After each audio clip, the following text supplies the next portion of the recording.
Thank you for having me today. It's an honor to be here. Now let's get started. In my first year of college, I was everything I thought an NYU international student should be. Sociable, talkative, outgoing. I even joined a sorority without even knowing what it was. I went to parties. I tried to be someone I wasn't. Why? Because I was terrified of missing out. I had this dream of what my life would be like in the US. You know, the stereotypical New Yorker we see in movies, the socialite that goes out every night, that knows everyone. But that person I imagined was not entirely me. She was not the whole version of Chau Anh. What people didn't see was me finding comfort in quiet dinners, curling up with a good movie instead of navigating the chaos of a crowded bar. I found peace with a paintbrush and a canvas, gossiping over the phone with my best friend instead of engaging in superficial small talks at a late night party. I was both this and that, a social butterfly and a quiet recluse. I was confused because I could not decide on my social boundaries. When and how do I say no? What pushed me to do all the things I did not want to was the fear of missing out. I had FOMO. Hi, I'm Chau Anh, and just like you, I'm a person who's trying to figure myself out in this world with so many possibilities and temptation. As a person who dealt with FOMO throughout my school years, I want to share with you my personal journey and how I've learned the importance of closing doors and open new ones that align with who I am. To begin, I would like to explain what FOMO is. FOMO is the fear of missing out. FOMO, the fear of missing out, is the anxiety you feel when your friends post pictures of a party you're not invited to. It's the stress you feel when your friends are traveling around the world while you're stuck at home studying for an upcoming test. But FOMO is more common than you think. In fact, FOMO is a modern take on human innate need to belong to a group. You see, our ancestors formed social groups for the purpose of survival. Communal living was essential for our ancestors, and this need for connection has been passed down through generations. Therefore, the feeling of FOMO is a natural response, much like any other survival instinct. So it's completely normal that we want to feel validated by our friends or peers. There's no shame in wanting validation or a sense of belonging. You guys may be familiar with the term extroverts and introverts, but I will define for those of you who aren't. Extroverts are people that find joy in their external world. They are usually energized to meet new people, while introverts like to be with a small group of people, or they just want to be on their own. Of course, there are more to the definition of extroversion and introversion than this, but this is my summary. Anyways, ambiverts are people that resonate with both extroverted and introverted tendencies. If your social trait depends on the situation or your mood, you can also be an ambivert like me. Even though FOMO is natural, being an ambivert makes it harder for me to manage FOMO because my feelings towards social situations vary, especially with the added pressure of FOMO. Imagine feeling the magnetic pull of the bustling crowd one day, just to find solace in a quiet corner with a good book the next. Yep, that's their ambivert life. For years, I've let FOMO dictate my choices, from my college major to my career aspiration. And guess what? My job doesn't make it any easier too. I'm a socially awkward content creator. My job forces me to be talkative and to build up an image that some of you here may know. It's a persona I built to serve my career, and I believe that all of us here have a facade. For me, it's this confident, extroverted person standing here talking to you guys while I'm shaking with anxiety inside. You see, we're complicated. I don't believe in the rigid social categorization we put ourselves in. As an ambivert who leans more toward extroversion because of my job, I usually choose the safe way out, which is doing what the majority does. I remember when I was choosing my major for college, I had a long list of 10 majors because I could not put a pin on one. You see, I love art, but no one I know is doing it.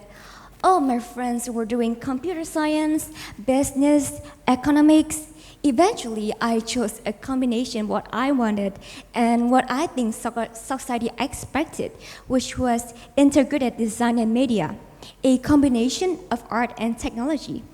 As an ambivert, others easily influenced me because I did not know what I truly want. I did what I thought society expected. I wanted validation of my choices. I want my choices to align with the societal expectation of a content creator or an international student living in New York. I tried to hang out with as many people as possible because the thought of them having fun without me was unbearable. I struggled to say no. Recently, I have to decide where I want to work after graduation. I must decide if I want to work in the US or I want to go back to Vietnam and build my career. It was up until this moment that I realized how heavily I have always been influenced by FOMO. As an ambivert, sometimes I want to be the solo voice on stage, all eyes on me, but sometimes I crave long hours of quietness with the sole company of my cat, and the same thing happened for this decision. I love Vietnam, but what about my American dream? Even though I don't feel like I belong to the US, making the decision to return was incredibly difficult because I had always done what society expected of me. All my friends will be working in foreign countries, and I don't want to be stuck in the same place I decided to leave, while others my age fly far and high. Don't want to feel inadequate compared to their accomplishments and experiences. I just don't want to be left out. How could I know what was the best choice for me? Standing at this crossroad, I need to look back at my life and understand my values. In order to know myself, I need to get rid of all the social categorization. I stopped asking myself, what would a Vietnamese international student do? What would a Gen Z girl do? What would a NYU student do? I finally asked myself, what would Chau Anh do? I asked myself what my life purpose was, and this is when I remembered the essay I wrote to get into NYU. I read about how the Vietnamese people's resilient and optimistic attitude run in my blood, and how I want to use the skills I learned from NYU to contribute to my Vietnamese community. I realized that Vietnam is where I belong, and I need to fulfill my promise. This was a really hard decision for me because my friends have always been a mirror to me. I've been friends with them for over 10 years, and they have become a standard I feel like I should live up to. As much as it hurts to leave the US, I know that it's worth it. And the moment I made the decision, fear disappeared, replaced with lightness and a sense of purpose that way bigger than my desire for accomplishment. From here, I also learned about JOMO. JOMO is the joy missing out. The joy missing out is finding happiness and choosing wisely. It was difficult learning to say no, but I know that I need to set boundaries in order to protect my values and energy.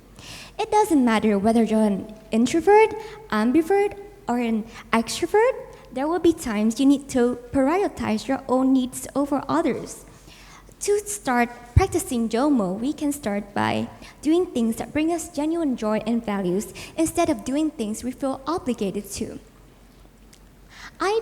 In a time obsessed with productivity and maximization, I propose that we embrace subtraction, taking away the noise and the distraction to leave space for things that are truly important.